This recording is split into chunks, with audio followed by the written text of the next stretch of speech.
It's a new week and a brand new episode of the ARKHAM Sessions. Hello everyone, I'm Brian Ward, and as always, I'm joined by the psychologist to the superheroes, Dr. Andrea Letamendi. Good day. Good day, ma'am. Andrea, this past weekend was awesome. It was. You had a couple successful panels at WonderCon, and together we had our third iteration of the Psychology of Star Trek versus Star Wars panel, which was pretty great. All in all, I thought the con was good. What about you? I thought it was great. I had a blast. And I appreciate everybody, all the people coming up to me and asking me questions about our podcast. I thought it was so awesome. It was awesome. I just caught up to the Associated Geekery podcast and noticed that a couple episodes back, we were listed in their picks of the week. So we just want to thank them for the shout out, and we want to give them one in return. I've been listening to those guys for quite a while, so it was really nice to be called out by our friends Ryan and Mac and the rest of the Associated Geekery gang. Cool. Well, I don't want to delay this any further because I'm actually super excited about this episode. This week we're talking about Beware the Grey Ghost.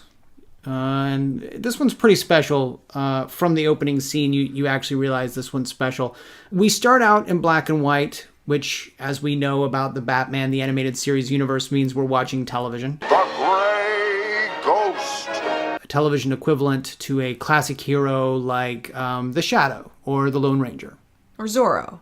Or Zorro. Yeah. Any of the action sort of serial shows, that our parents grew up on and then later we started to watch. In a series of flashbacks, we see that young Bruce used to watch the show with his father and would even fall asleep before the end. And we see Thomas pick him up to take him to bed. Time for all little gray ghosts to be in bed. It's the closest thing we've seen to a real bond between Bruce and either of his parents, really. In these scenes, we really get our first glimpse at why Bruce decided to become Batman. Mm-hmm. This relationship that was ripped from him. This is the first time that we've really seen it. Mm-hmm. Turns out there is someone blowing things up in Gotham City, and it looks very similar to the explosions we've seen happen on the Grey Ghost TV series. So it seems there's a copycat in Gotham.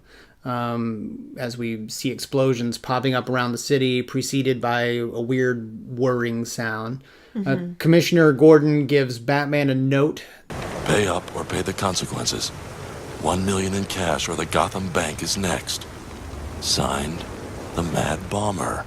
This was a note that was identical to the episode of The Grey Ghost that Bruce remembers watching with Thomas Wayne. But unfortunately, as we pointed out, Bruce never made it to the end of that episode, so he doesn't know how it ends.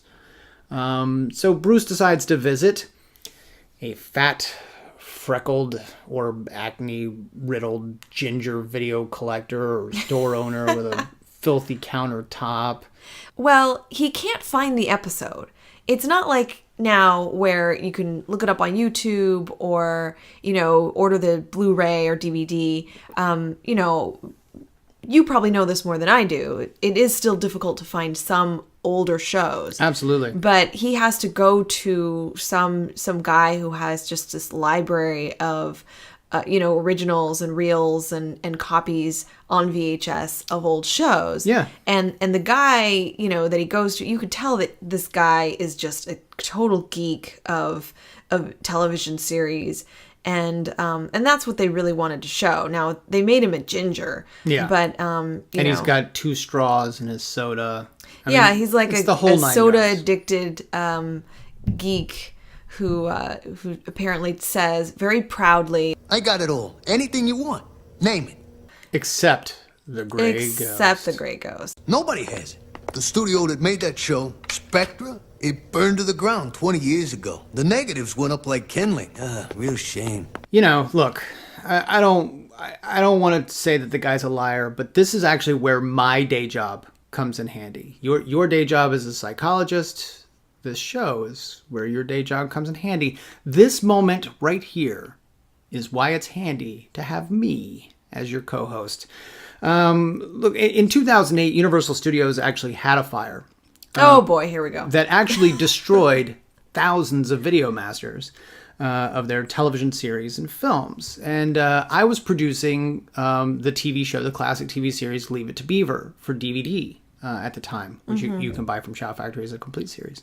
Look, this fire would have affected my job greatly in that the masters that I would need would not exist if they actually kept negatives or prints at the studio. Typically they don't. The thing is, negatives and prints are usually kept in the salt mines. There are vaults underground in these salt mines where they keep things like prints and negatives and originals and things like that for this very reason. When you say salt mines, do you mean just below, like the basements below some of these studios or No, buildings? they are literally salt mines. There are salt mines in like Kentucky, salt mines in, there are I think something like 14 salt mines around America that are used for all kinds of things. I mean, you could use, really basically, it's like once they stopped using them as mines, they started using these tunnels for all kinds of things. Why don't they just use regular vaults, like the Disney vaults? Is that Well, that's the not a Disney real vaults thing? are in salt mines. The thing is, this is extraordinarily valuable because you're putting everything, things like film, need to be stored in cold temperatures anyway. Otherwise the celluloid starts to degrade, becomes brittle. I mean, that's why we've got things like the American Film Institute and stuff like that who are preserving films so that we don't lose them forever. Right. They actually put a certain number of films on a list every year, and those films have been chosen by the American Film Institute to be preserved so that they exist forever. So you keep things like this in very safe places. Underground is a great place to do it. In these salt mines where it's cool, you've got vaults. And so when Disney says that Pinocchio is going back in the vault, it really very well could be going back into the vault. But here's the thing: is like Universal Studios absolutely lost thousands of masters. No. But they lost videotape masters. Like these aren't the original negatives. These aren't the original prints. When the Leave It to Beaver masters burned, the insurance money actually helped them retrieve the original masters from the vaults, and they actually did a really nice high-def transfer of them. And all of this was made possible by the fact that there was a fire. So it actually worked out in our favor at the time. It's presumed that maybe this was a small studio, Spectre Studios, he says, and it burned down 20 years ago, and it took all of the surviving masters with it. Bruce hits up the Television Actors Guild and finds the actor behind the gray ghost mask, Simon Trent. Now, this is interesting, too, because as you mentioned, we don't really have the internet. Or Bruce doesn't have the internet at the time. Like, there is no IMDb. Right. Presumably. He has to actually sift through large books. They look like yearbooks. Yeah, they're basically like pictures yearbooks. and names. And he's living right here in Gotham. Sadly, though, Simon is going through rough times. Like many actors his age, he can't pay his rent. He can't get a job because he's been typecast. This is where things really start to hit a little close to home because the man playing Simon Trent is none other than Adam West. So the voice of the Grey Ghost is Adam West. Adam West. Most people know this, but Adam West is the first sort of recognized live action Batman in the very popular 60s TV series Batman. Yeah. Up until Michael Keaton in 1989, you would think Adam West if you were talking about a live action right. Batman. And so this is the voice of Adam West, roughly 25 years. Yeah, 66 to 92. Mm-hmm. So, yeah, I mean, you're looking at a considerable amount of time. And at this point, Adam West is basically only known as... Well, you've typecasted him as Bruce. Yeah. I mean, I will say that part of that is his own fault. After the series ended, he actually had a really hard time distancing himself from Batman, but he was also making regular public appearances in costume as Batman. after the series had been canceled. He was doing car shows and he was doing other events like comic shows. He was doing, whatever, dressed as Batman with a big banner behind him that was like, "Meet Batman, Adam West." So it's not like he was trying that hard to distance himself.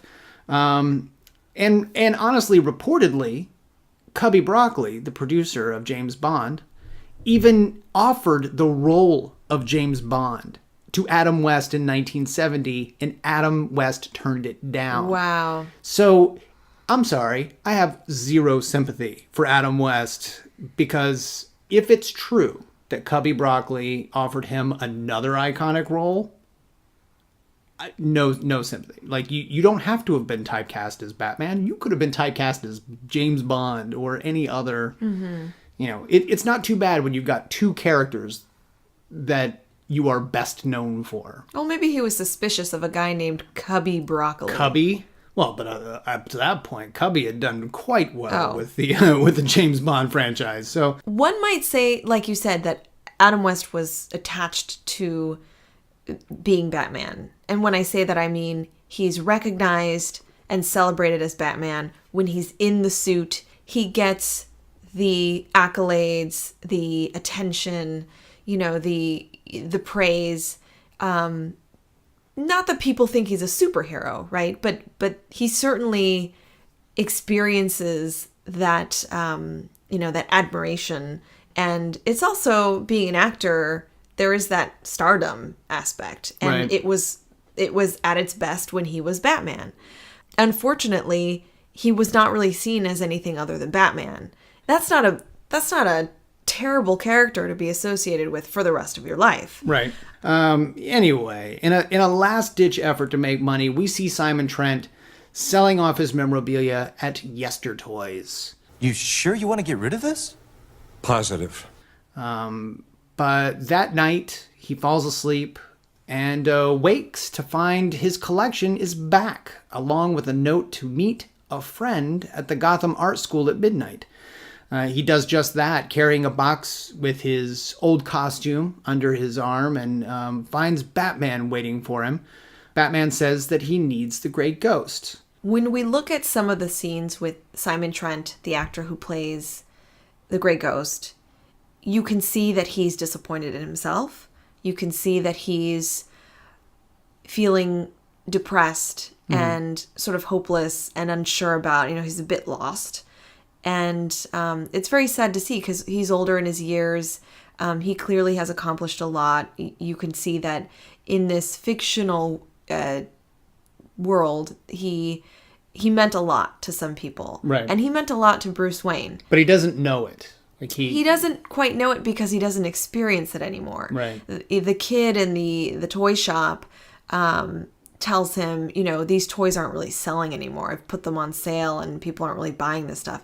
I'm really sorry, but I can't give you much for the costume you want to sell me. Right. The original costume that you wore in the TV series. Which is why it's so meaningful for him when Batman actually tells him that he was his hero, because he actually says it did mean something.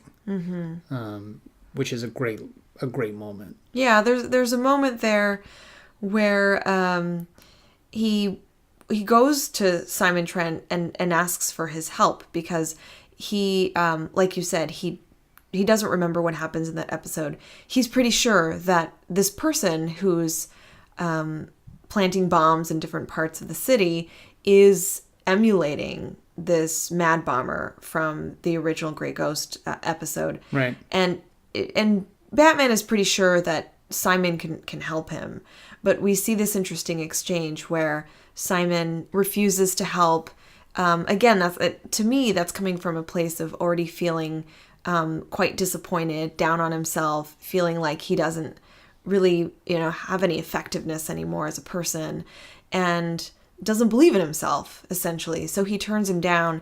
And it may also be a bit of a defense mechanism. I mean, we've seen it in real life before. Certainly, like I said, Adam West had a hard time distancing himself from Batman. William Shatner and Leonard Nimoy had trouble distancing themselves from Kirk and Spock. I mean, Nimoy even went so far as to write a book called I Am Not Spock. Yeah. He followed that up later with a book called I Am Spock. But I'm just kidding. I'm totally Spock. there comes a time when you have to embrace it, which, by the way, Simon Trent does in the episode. But what's interesting here is Batman himself can't necessarily distance Simon Trent from the role that made him famous either. He provides him with his old costume and expects him to actually wear it and help Batman with the case. It's kind of, I think it's kind of a childish belief. Yeah. Because remember, he still thinks of the gray ghost the same way he did when he was a kid. He was just so much in adoration of this gray ghost character, and the gray ghost had this mission that was very important and special to Bruce. And so I think, in that moment when he comes to Simon's apartment and, pleads him to help him, I think he just really does believe he is the gray ghost and that he has answers and that he'll be, the superhero that Bruce wants him to be in that moment. And I do think that's a childish fantasy, if you will. I'm not the gray ghost. I can see that now. Later, after Batman's gotten the episode that he needs from Simon, because Simon's got his personal stash of all of the episodes, he's really disappointed when Simon lets him know that he's really just an actor, that he's not the Great Ghost. Let's talk a little bit about Bruce's hero worship here. Because frankly, he's starting to creep me out a little bit. Why? Man must be, we're going to say Bruce Wayne is probably, at this point, in his 30s. Yeah. He's in his 30s. He's still holding on to the belief that this guy should put on a costume. Like, he's having trouble separating the actor from the character. So he's one of those people who's sort of like, hey, look, if you put on this costume, you can help me solve a crime. And well, but he does it. Remember, he's Batman, so he. Yeah, but Batman's not an actor. Bruce isn't an actor, and Batman isn't a character. But I think he believes, if I could do this, certainly the Grey Ghost could do this. And as we've talked about in previous episodes, Bruce Wayne, aka Batman. Is this Bruce Wayne or Bruce? Bruce Wayne, and Batman. He has very black and white kind of rigid thinking. That he's, I think that he truly expects this older man to put on the suit and be this superhero. And he doesn't, like you're saying, he holds on to this image of him the way that he did when he was a child. And he's never let go of that. So he's disappointed to see that this older gentleman is sort of saying, no, this is the reality. I'm not that person. I was an actor. I don't even remember how that particular story ended because there were so many episodes. It's just a story. And by the way, again, to bring my day job into it, I interview people regularly who were on successful TV series and even some not so successful TV series. And I interview a lot of folks, voice actors especially, for animated series. They don't remember these shows because they've not necessarily watched them as many times as fans have. Right. So where fans might remember that combination to the lock of the safe in episode 113 of whatever, the actor who punched in that code has no idea what you're talking about. All they know is they showed up to work one day and they shot an episode, probably out of order. We don't even know if they necessarily ever saw the final product. Yeah, this is sort of like the kid or adult who goes to a convention, stands in line or goes to a panel to meet his or her favorite actor or actress who plays this character that they just adore and love and are a huge fan of. And then they learn something that makes them realize this person is not that character, or right. This person is not, as perfect, as angelic, as heroic and powerful as their character, because no one can. It's the famous Star Trek sketch from Saturday Night Live, where you've got all of the guys dressed up in costume asking William Shatner this question at a Star Trek convention, and eventually Shatner delivers the controversial line, get a life. Wait, that you can do better than that. Get a life. I'm not going to do the whole, like, get a life. Because he didn't. He sounded exactly like that. Yeah, when he does, no, the thing about Shatner is when he does exclamations, it's very fast. So it's, get a life. And you can't blame actors and actresses for actually wanting to be themselves too, because now remember they have their own identities, and Right. Bruce / Batman wants this person to be the Grey Ghost. And I think this Simon Trent, this older gentleman, has every perfect right to say, that's not me. That's a character that, you kind of like put on this pedestal. I am this man who is struggling to get, my life together, my job and pay the rent. And I don't even care. I mean, that's the issue here is I don't care about Grey Ghost anymore. You do. You care about someone that doesn't even exist. And that's where I think you and I can agree that Batman is holding on to this ideal, hero or character that he actually thinks is a real person. Well, and we see later, and we'll talk about it later for sure, that Batman actually has a much more personal connection to the Grey Ghost that, even more than we've ever thought. And by the way, it's even creepier than I thought. But we'll talk about that in a minute. So we jump to this scene where Bruce is watching this episode that he borrowed from Simon about the Mad Bomber. And he is happier than we have ever seen him. He's in his giant theater. Alfred's got, the popcorn going. He's showing the movie. Let's be very clear. Bruce is not sitting with Alfred enjoying the movie. Like, he is by himself. He is by himself with a watching gigantic smile on his face. Like, he cannot take the smile off his face, and Alfred is giving him popcorn. Yes. But that's like, imagine that you're watching that episode of The Twilight Zone, or that It's a robot. or your favorite episode of Batman the Animated Series, or an original Star Trek episode, one that you remember quite fondly from your upbringing, and watching it now, you do have that experience, that nostalgic, warm, happy, feeling that. But you also want to share it with somebody. No, he just wants to be by himself. No, you want to bring in that person and say, this is something that I loved. This is, watch this. Isn't this moment great? Isn't whatever? But remember, and Alfred's there, but there's no talking. I know, There's but remember the beginning of the episode. He enjoyed it with his father. Yeah. His father would sit down with him, and they would watch the episode together. Bruce would be up close to the television screen, wearing his hat and his Grey Ghost costume, and his father would be on the couch reading the newspaper, and just they're spending time together.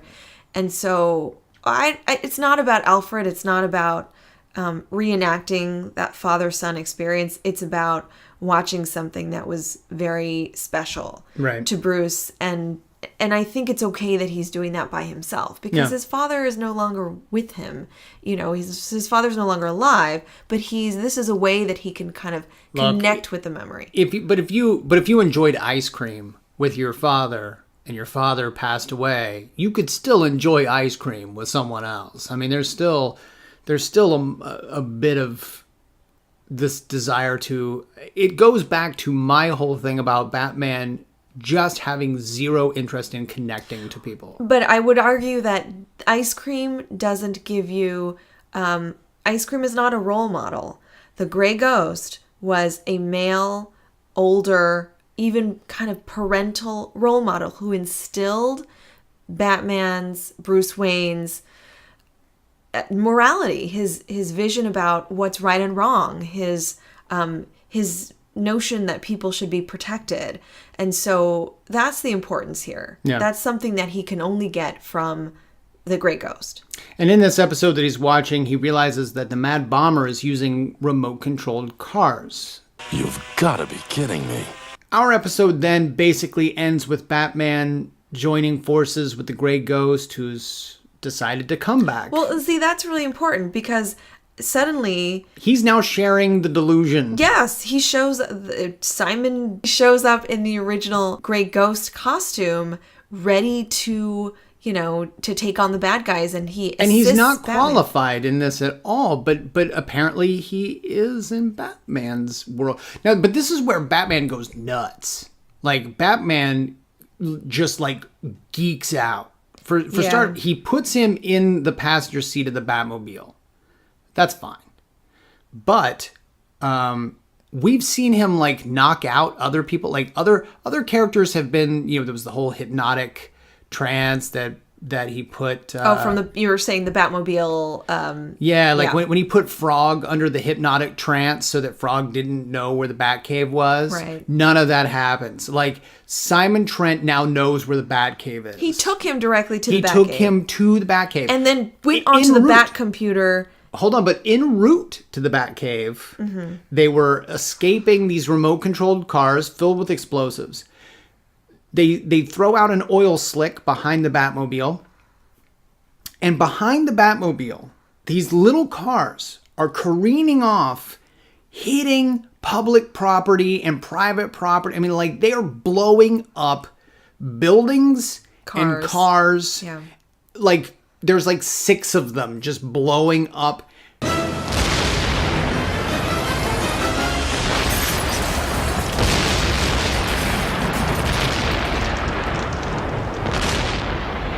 Hey, we did it, partner!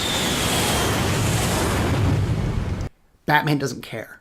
He just he's giddy. He is driving the Grey Ghost to the Batcave. It's his idol. His idol is sitting in his car. Is crazy here. So they drive to the Batcave, and this is where it gets really weird because now we as the audience find out where the Batcave came from.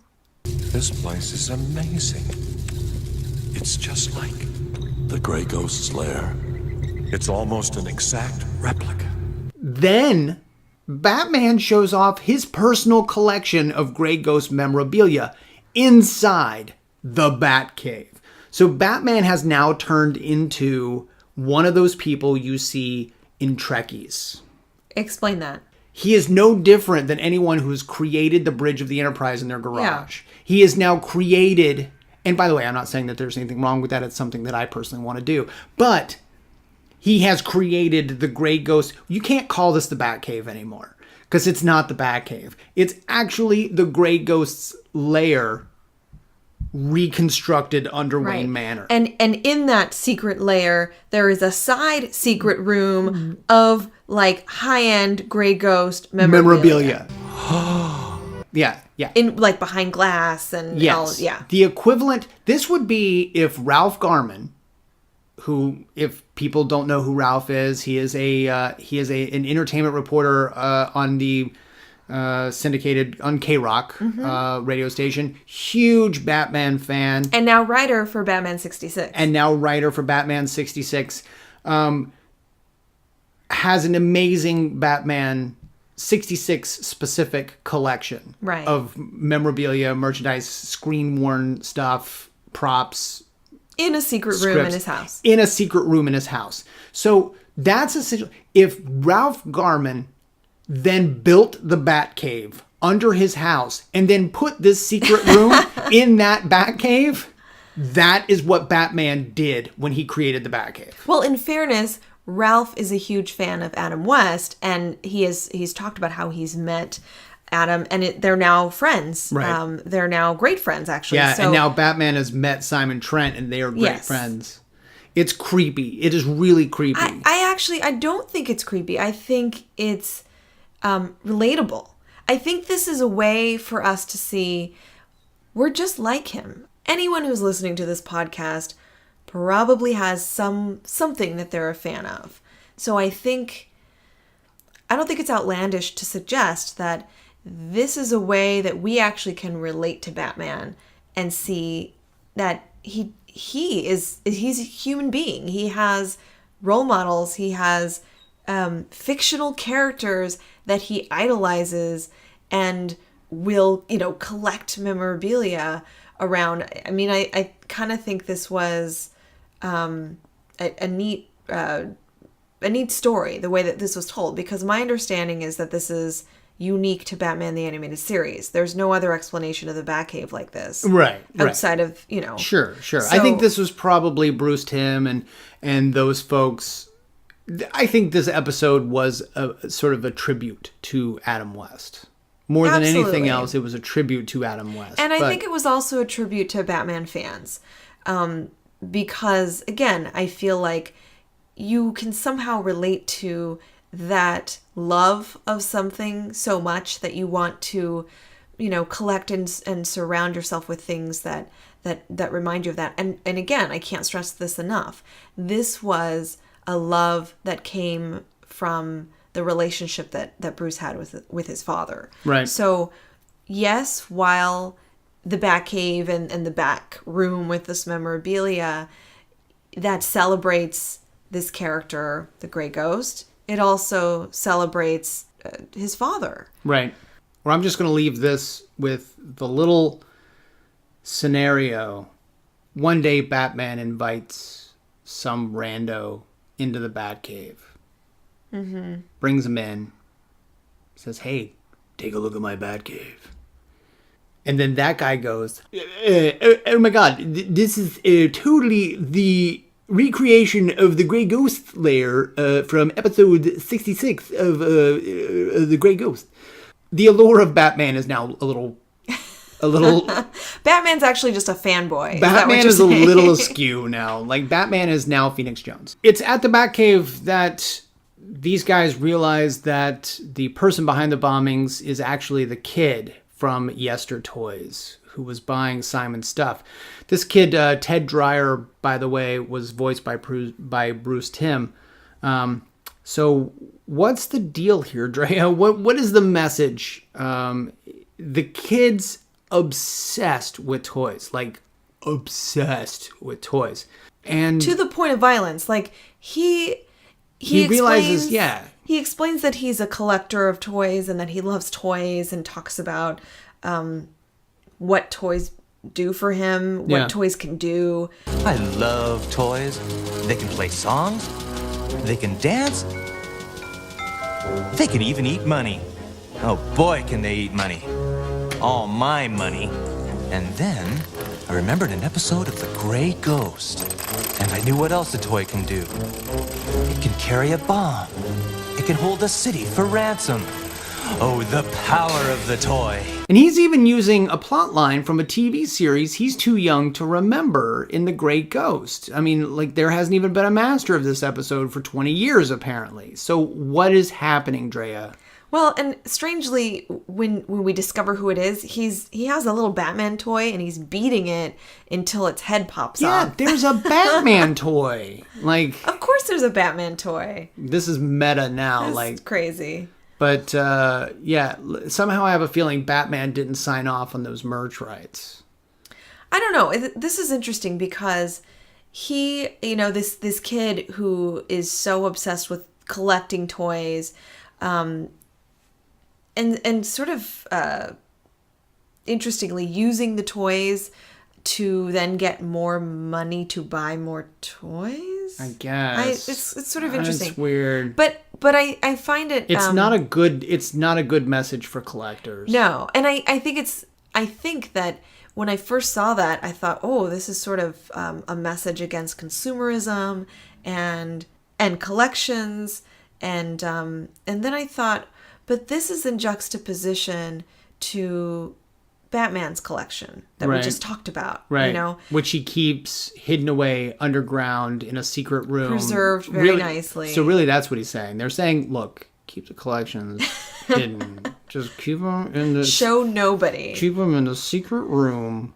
Don't tell anyone unless it happens to be your hero. I think you're onto something. I think it has to do with the accumulation and the collection of things that have meaning and value to you and have taught you something versus the collection of garbage, of trash, of junk with the motivation to harm other people or with the motivation to just have things, Right. When the kid is explaining all the greatness that toys are, he's not talking about the joy, no, he's sort of talking about all the things they can give him and the need to collect. yeah, sort of meaningless and purposeless. Yeah. So they end up blowing up Yester Toys. And by the way, presumably any store that shared a wall with it, and probably did damage to the stores across the street from the blast. But that's okay, because we cut to the home video release of The Grey Ghost. They use Simon's personal prints, and this is actually something that I've done at Shout Factory. We use prints all the time from personal collections, because sometimes they're just in better shape. But this is especially cool because, like The Grey Ghost, people have waited decades for a proper home video release of the 66 Batman series. But unfortunately, due to legal entanglements, it's never been released until this year. It comes out later this year. Sadly, I'm not working on it. It is my white whale, but someone else gets it. Someone at Warner Brothers. I'm sorry to hear that. Who we love, but, it's not me. But it's at this video release where Simon Trent is in costume.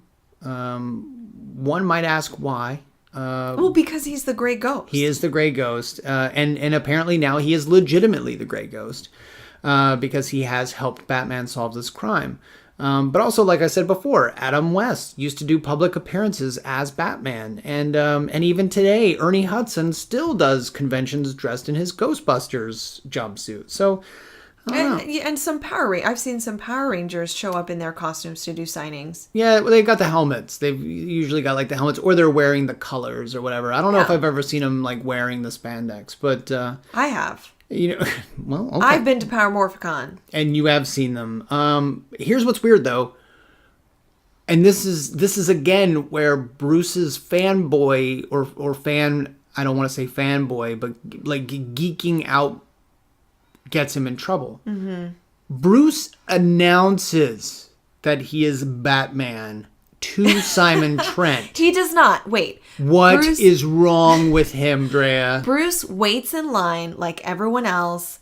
Simon has his table out. There's a giant poster behind him. It says People Weekly with his picture on it. Right. It's a big deal. And Bruce waits in line and gets his box set signed by Simon.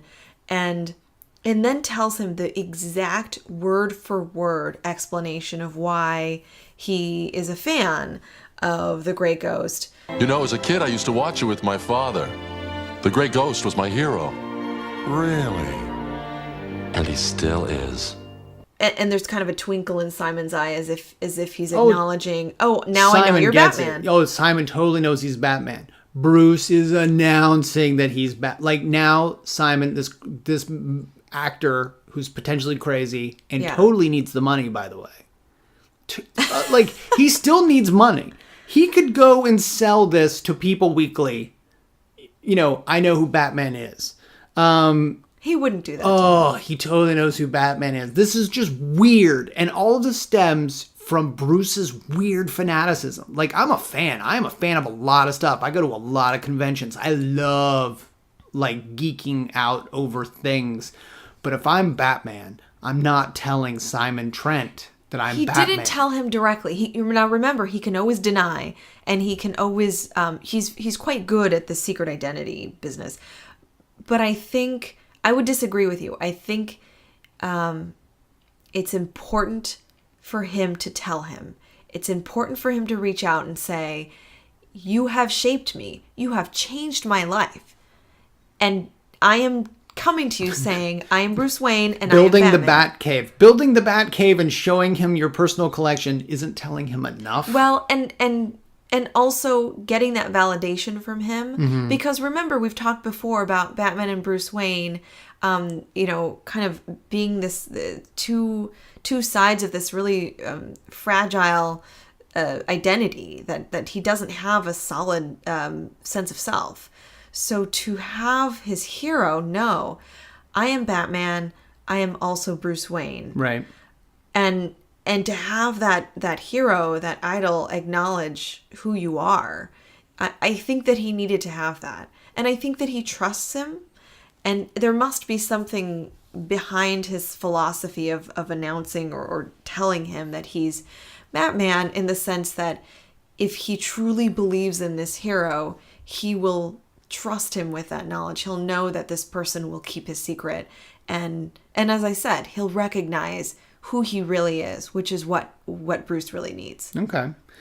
And like you said, behind Simon, we see a blown up copy of a People Weekly's cover, which shows that Simon Trent is now back in the spotlight as the Grey Ghost. And there are a couple of cool Easter eggs in this cover. The first is that the shadow behind him is the bat head and ears, because the magazine actually says that the Grey Ghost and Batman solve this crime. So that's pretty cool. But really, the real Easter egg here is the mention of actor Matt Hagen, the man of a million faces. Now, we're not allowed to discuss him for a little while, but Matt Hagen is someone we'll get to know in a few weeks. Just saying. So Nice. Stay tuned. So that's all I've got. To be honest, I think this episode is pretty fantastic, but it is clearly all happening in the head of Simon Trent. This entire episode is Simon's, wish, his fantasy as he's sitting in a hospital bed. No. Well, hold on. After he sells his memorabilia, he goes to sleep. This is true. Yeah, in the beginning of the episode, he sells his costume and then nods off. Simon Trent dreams the rest of this episode. I am, you know what, Drea? I am now very much on board with this philosophy of yours. I love this episode, but seriously, there's a lot that happens here that doesn't make any sense. So I'm willing to buy that Simon Trent has imagined this entire episode. I will give you Batman. I've got Batman in my basement if you give me this one. You can. I'm not arguing against that. It's totally possible. All right. I love this episode. The character designs are great. The animation is beautiful. The look at Bruce geeking out is awesome. And, the beginning, I don't want to ignore that in the beginning of this episode, you see just this really fascinating interplay between what's happening, these buildings being bombed, and Batman kind of reacting, and then the flashbacks to when he's a kid watching the show, and the same things happening in the show. And the his editing father. is fantastic. It's just a really cool start to an episode. And Adam West's performance is great. I love it. Yeah. So it's totally a favorite episode of mine now that I'm seeing it again for the first time in a really long time. What about you? Yeah, I think this is especially now, this is the 75th year of celebrating Batman. We have a classic BTAS episode, the voice of Adam West, as you mentioned. And this idea, this notion that we can really adore and love a fictional character. Right. And it can go too far, absolutely. But if it has meaning and purpose. It doesn't go too far if you turn into a vigilante who is cleaning up Gotham City. Like that's, now the real message of this episode is fandom can never go too far. You're partially joking, but I think that's part of the message here. And again, we've seen the inspiration, the influence, the impact that Batman has had over the last 75 years.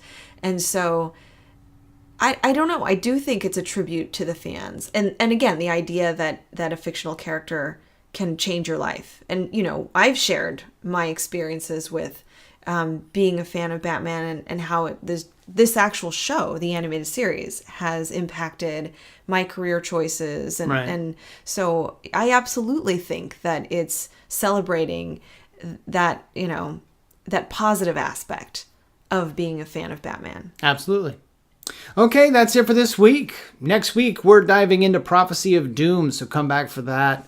Until then, find us on Twitter and on Facebook. We are at ARKHAM Sessions. I'm at bward028, and you are? At Arkham Asylum Doc. You can also email us at arkhamsessions@gmail.com or at Drea's website, underthemaskonline.com. Thanks for listening, gang. Spread the good word. We'll see you next week. I'm Brian Ward. I'm Dr. Andrea Letamendi. And we are The ARKHAM Sessions.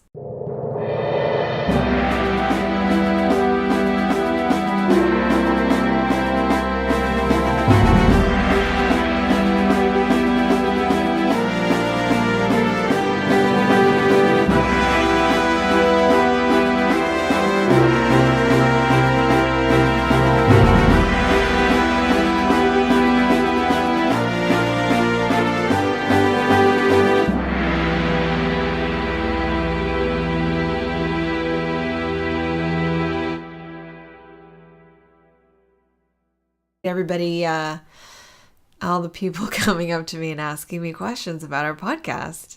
I thought it was so awesome. It was awesome. I just caught up to the Associated Geekery podcast and noticed that a couple episodes back, we were listed in their picks of the week. So we just want to thank them for the shout out, and we want to give them one in return. I've been listening to those guys for quite a while, so it was really nice to be called out by our friends Ryan and Mac and the rest of the Associated Geekery gang. Cool.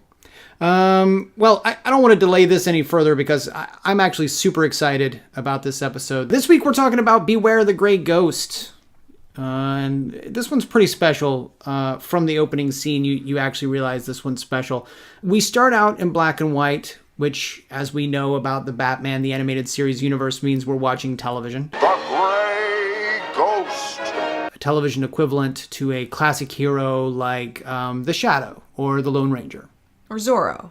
Or Zorro. Yeah. Any of the action sort of serial shows, that our parents grew up on and then later we started to watch. In a series of flashbacks, we see that young Bruce used to watch the show with his father and would even fall asleep before the end. And we see Thomas pick him up to take him to bed. Time for all little gray ghosts to be in bed. It's the closest thing we've seen to a real bond between Bruce and either of his parents, really. In these scenes, we really get our first glimpse at why Bruce decided to become Batman. This relationship that was ripped from him. This is the first time that we've really seen it. Turns out there is someone blowing things up in Gotham City, and it looks very similar to the explosions we've seen happen on the Grey Ghost TV series. So it seems there's a copycat in Gotham.